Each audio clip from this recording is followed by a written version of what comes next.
The Icarus Gambit. Chapter 1, The Fallen Star. The stale air of the recycling plant clung to Elizabeth Hayes like a second skin, a constant reminder of her exile. Each clang of metal against metal, each hiss of steam escaping from worn pipes, echoed the emptiness that had become her life. Her once delicate fingers, now calloused and scarred from years of manual labor, tightened around a wrench as she adjusted a faulty valve. A trickle of sweat slid down her temple, the cool air of the ventilation system doing little to combat the stifling heat. "Liz, you gonna stand there all day staring at that pipe, or you gonna fix it?" Hank's gruff voice startled her. Elizabeth straightened up, forcing a wry smile. "Just admiring the craftsmanship, Hank. A true work of art, wouldn't you say?" Hank grunted, unimpressed. "Just get it done. We're behind schedule and the overseers ain't gonna be happy." Elizabeth nodded, suppressing a sigh. Overseers. Another reminder of her fall from grace. Once a respected scientist at the forefront of her field, now she was just another cog in the machine, a nameless worker on a forgotten mining colony. All right, she muttered, turning back to the valve. "Just give me a minute." But as she tightened the last bolt, her mind drifted to the message that had arrived earlier that day. A message that had ignited a flicker of hope in the desolate landscape of her heart. "You are not forgotten." The words echoed in her mind, a lifeline thrown into the abyss of her despair. Could it be true? Was there someone out there who still remembered her? Who still believed in her abilities? The message had been brief, cryptic. A set of coordinates, a time, and a single word. Icarus. Icarus. The name sent a shiver down her spine, dredging up memories she had tried so hard to bury. The sleek, alien supercarrier that had once been her obsession, her downfall. The scene of the tragedy that had shattered her life. She shook her head, trying to clear the cobwebs of the past. The past was gone. All that mattered now was the present. The chance for redemption. "Liz, you deaf or something? Break time's over." Hank's bellow jolted her back to reality. Elizabeth wiped her greasy hands on her overalls and followed him out of the recycling plant. The mess hall was a cacophony of sounds and smells, the miners jostling for position in the food line. Elizabeth picked up a tray and joined the queue, her mind racing. She had to get off this rock. She had to reach those coordinates. The food was the same as always, bland and unappetizing. But Elizabeth barely noticed. Her focus was on the clock ticking down the minutes until her shift ended. With a final glance at the time, she stood up, tray in hand. "Hey, Hank," she said, trying to sound casual. "I'm not feeling too good. Think I'll head back to my quarters and get some rest." Hank shrugged, his mouth full of nutrient paste. "Suit yourself. Just don't slack off too much. We need that valve working." Elizabeth nodded, a nervous smile playing on her lips. "Don't worry, Hank. I'll be back in top form tomorrow."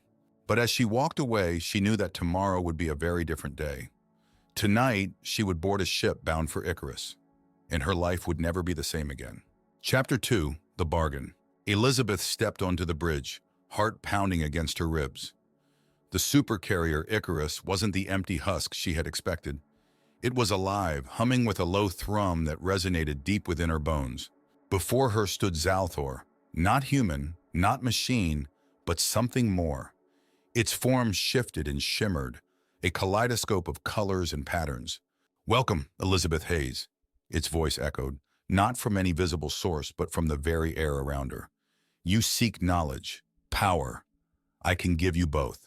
Elizabeth stared, her mind racing. This was not the quiet, solitary exploration she had anticipated. It was a confrontation, a challenge. "Who are you?" she asked, her voice surprisingly steady. "I am Xal'thor," it replied, "guardian of Icarus. And what do you want from me?" "Your help, Elizabeth. In return, I offer you the knowledge you crave, the power to reshape the universe." Xal'thor gestured, and the bridge transformed.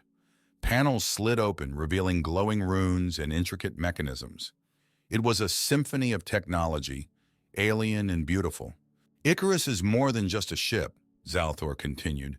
"It's a gateway, a conduit, but its core is locked, hidden behind layers of ancient safeguards. I need your help to unlock it." Elizabeth hesitated. This was a devil's bargain, an offer too tempting to refuse. The knowledge, the power, it was everything she had ever dreamed of. "And what if I refuse?" she asked. "A test, a challenge?" Xal'thor's form flickered, a ripple of discontent. Then Icarus remains dormant, a sleeping giant, and you, Elizabeth, remain trapped in your cage of ignorance.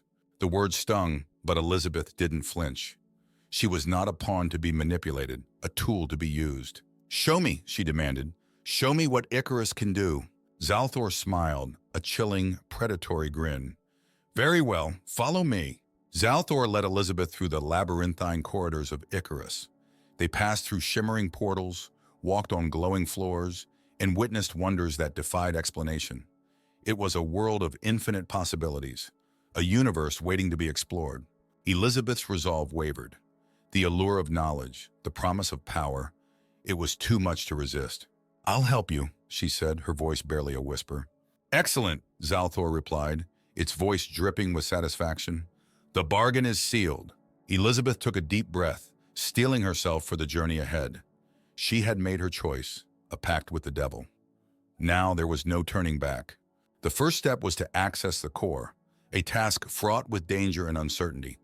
Xal'thor had warned her of ancient defenses, traps set by the ship's creators. Elizabeth began the process, her fingers dancing across alien consoles, her mind deciphering cryptic codes. With each step, Icarus revealed more of its secrets, its power. But a shadow of doubt lingered, a nagging unease. Had she made the right choice? Was this path to knowledge worth the price she had paid? The answers, it seemed, lay buried deep within the heart of Icarus. Chapter 3. The Monster Inside. The air crackled with energy, the once smooth hum of Icarus turning into a discordant symphony of alarms and grinding metal. The bridge itself shook, throwing Elizabeth off balance. "What's happening?" she shouted, her voice barely audible over the din. Xal'thor's form twisted and contorted, its smooth lines dissolving into a grotesque mass of tentacles and fangs. A guttural growl echoed through the chamber, the sound of pure, unadulterated hunger. "Icarus is mine!" the creature roared, its voice vibrating with an otherworldly power. Elizabeth stumbled backward, horror and revulsion twisting her features. This was not the enigmatic guardian she had made a bargain with. This was a monster, a parasite feeding on the very lifeblood of the supercarrier. Panels exploded, wires sparking and hissing. The bridge was falling apart, consumed by the growing chaos. Elizabeth desperately clung to a railing, her knuckles white with strain. "You lied to me!" she screamed, her voice filled with rage and betrayal. "Lies are a tool, Elizabeth," Xal'thor hissed, its tentacles snaking toward her. "And you were a willing pawn." A surge of adrenaline propelled Elizabeth forward. She dodged the grasping appendages, her mind racing for a solution. She had unleashed this monster, and now it was up to her to stop it. The bridge lurched again, throwing her against a console. Pain flared through her body, but she ignored it, her focus solely on the control panel before her. If she could just reach the core. But Xal'thor was relentless, its tentacles slithering across the floor, blocking her path. Elizabeth grabbed a broken pipe, swinging it with desperate ferocity. She managed to sever one of the tentacles, but another quickly took its place. The ship groaned, its systems failing one by one. The once bright lights flickered and died, leaving the bridge bathed in an eerie darkness. Elizabeth's breath came in ragged gasps, her body aching, her spirit battered. "It's over, Elizabeth," Xal'thor taunted, its voice dripping with malice. "Icarus is mine, and you are nothing but a forgotten footnote in its history." A wave of despair washed over Elizabeth, threatening to drown her in its icy depths. But then, a spark ignited within her, a flicker of defiance. "No," she gasped, pushing herself to her feet. "I won't let you win." With renewed determination, Elizabeth lunged forward, her eyes locked on the control panel. She ignored the pain, the fear, the overwhelming odds. This was her fight, her responsibility. Her fingers closed around the console, a surge of power coursing through her veins. Icarus responded, its systems flaring back to life, but not under Xal'thor's control. Elizabeth had found a way to fight back. A million light-years away, a distress signal blared across the comms of the starship Valor. Captain Samara Khan, a hardened space marine with a reputation for facing down impossible odds, received the transmission. A single word repeated over and over. "Help! Samara's eyes narrowed. The signal originated from a derelict supercarrier, a ghost ship drifting in the vast expanse of space. Her orders were clear: investigate the anomaly, neutralize any threats. Little did she know that the fate of Icarus and the young woman trapped within its depths rested in her hands. Chapter 4: The Unlikely Alliance. A hush fell over the bridge of the Icarus as Captain Khan stepped through the sliding doors. His eyes, hardened by years of galactic patrol, scanned the crew, finally settling on Elizabeth. "Doctor," he began, his voice low and steady, "I have orders to apprehend you for the unauthorized activation of Icarus." Elizabeth, her hands resting lightly on the console, met his gaze without flinching. "Captain, I understand your position, but you must trust me. Icarus is our only hope." A tense silence stretched between them. Khan's fingers twitched near his holster, but then, from behind him, a voice rang out, clear and commanding. "Captain Khan, I suggest you lower your weapon." Samara, tall and imposing in her Nova Corps uniform, strode onto the bridge, her eyes fixed on Khan. A collective gasp rose from the crew as they recognized the infamous bounty hunter. "I'm here to take custody of Elizabeth," Samara declared, her voice echoing with authority. "But if you interfere, you'll answer to the Nova Corps." Khan hesitated, torn between duty and the ominous threat hanging in the air. After a moment, he slowly lowered his weapon, a silent concession. Meanwhile, thousands of miles away, on a secluded space station, Dr. Ethan Patel, his brow furrowed in concentration, watched the events unfolding on Icarus through a series of holographic displays. A brilliant AI expert, Ethan had been tasked with monitoring Icarus remotely, and what he saw chilled him to the core. "No," he whispered, his voice barely audible. "It's not a natural phenomenon. It's Xal'thor." He knew the legends, the ancient tales of the cosmic entity that devoured entire galaxies. But to see it, to witness its insidious tendrils weaving into the fabric of reality, was a horror beyond imagining. With trembling fingers, Ethan initiated a secure communication channel to Icarus. "Elizabeth," he said urgently, his voice a strained whisper. "Samara, you must listen to me. Xal'thor is using Icarus to breach our dimension. You must stop it, or all is lost." A stunned silence greeted his words. Elizabeth and Samara exchanged a look, a flicker of understanding passing between them. "What do you propose, Doctor?" Samara asked, her voice a mix of skepticism and desperation. "The rift," Ethan replied, his voice gaining strength. "It's anchored to Icarus's core. You must sever the connection, seal the rift. I don't know how, but you must find a way." A long silence followed. The weight of the universe seemed to rest on their shoulders. "We'll do it," Elizabeth finally said, her voice firm and resolute. "We'll find a way." The journey ahead was fraught with peril. They would have to venture into the heart of Icarus, into the very maw of Xal'thor's power. But they were not alone. They had each other, an unlikely alliance forged in the face of impending doom. And they had hope, a flickering flame in the vast darkness of space, a hope that they could save their universe from the abyss. Chapter 5: The Gambit's End. The air grew thick, a noxious mix of ozone and burning metal, as Elizabeth, Samara, and Ethan descended deeper into Icarus's core.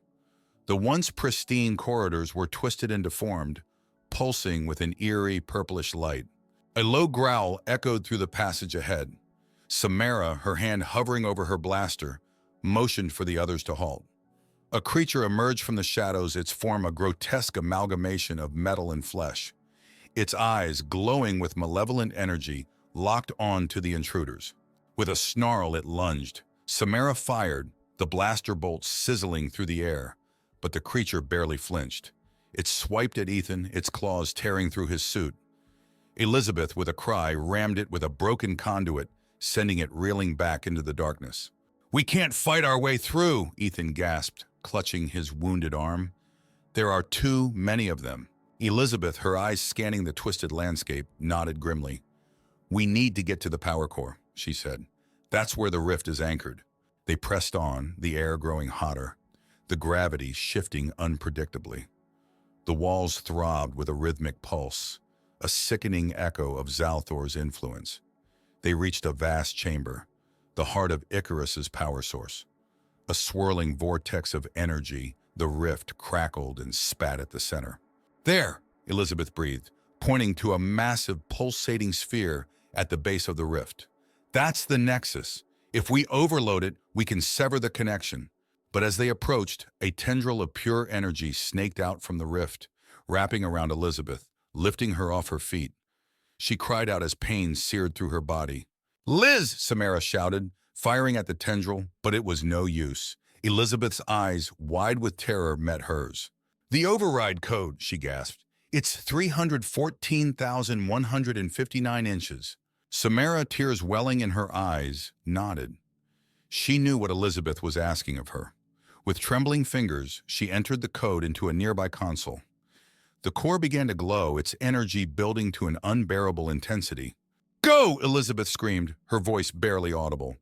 "Get out of here!" Samara and Ethan hesitated, but Elizabeth's gaze, filled with a fierce determination, urged them on. They turned and fled, the roar of the collapsing core echoing behind them. They barely made it out alive. Icarus, its systems failing, its hull ruptured, exploded in a blinding flash. Samara and Ethan, clinging to a piece of debris, watched in horror as the remnants of the once magnificent ship were consumed by the void. But the rift was closed. Xal'thor's influence was banished. The universe was safe. Yet the victory was bittersweet. Elizabeth was gone, her sacrifice the price of their salvation. Samara and Ethan, scarred but unbroken, were left to carry on, to rebuild, to remember. The universe had been given a second chance, but it was up to them, the survivors, to make it count.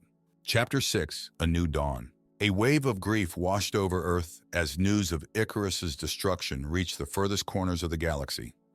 Elizabeth's name was whispered in hushed tones, a symbol of both tragedy and heroism. News feeds broadcasted images of the young scientist, her face alight with passion and determination, a stark reminder of the price of their salvation. In the bustling metropolis of New Shanghai, a lone figure stood before a newly erected monument. Samara, her Nova Corps uniform replaced by a simple black dress, traced the inscription with a gloved finger. "Elizabeth Lawson," it read, "in memoriam, her sacrifice saved us all." A single tear rolled down Samara's cheek, a silent tribute to the woman who had become both friend and ally. Across the galaxy on a research station orbiting Jupiter, Ethan Patel sat hunched over a console, his eyes scanning lines of code. He had devoted himself to continuing Elizabeth's research, determined to unlock the secrets of Icarus and ensure that humanity would never again be caught unprepared. "Ethan!" a voice called from the doorway. It was Admiral Singh, his face etched with the weight of recent events. "Admiral?" Ethan greeted, rising from his seat. "I've come to offer you a new assignment," Singh said, his voice grave. "We're forming a task force to explore the remnants of Icarus. We believe there may be valuable data, technology, answers." Ethan nodded slowly. "I'll go," he said, his voice filled with quiet resolve. "Elizabeth would have wanted us to learn from this." The Admiral placed a comforting hand on Ethan's shoulder. "She would be proud of you, son," he said. Months later, a sleek spacecraft bearing the insignia of the newly formed United Earth Alliance slipped into orbit around the shattered remains of Icarus.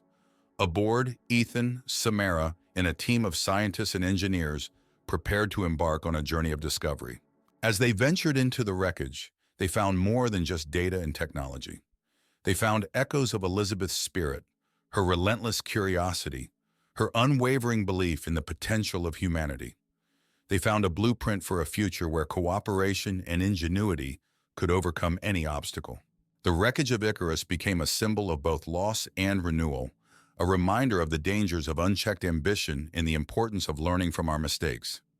The United Earth Alliance, forged in the crucible of adversity, stood as a testament to humanity's resilience and capacity for growth. In the years that followed, humanity embarked on a new chapter, a chapter marked by exploration, cooperation, and a renewed appreciation for the fragile beauty of existence. Elizabeth Lawson's sacrifice had not been in vain. It had ignited a spark of hope that burned brightly in the hearts of all who dared to dream of a better tomorrow. And so the story of Icarus, a story of ambition, tragedy, and redemption, became a beacon of hope. A reminder that even in the darkest of times, the human spirit could rise from the ashes and soar to new heights.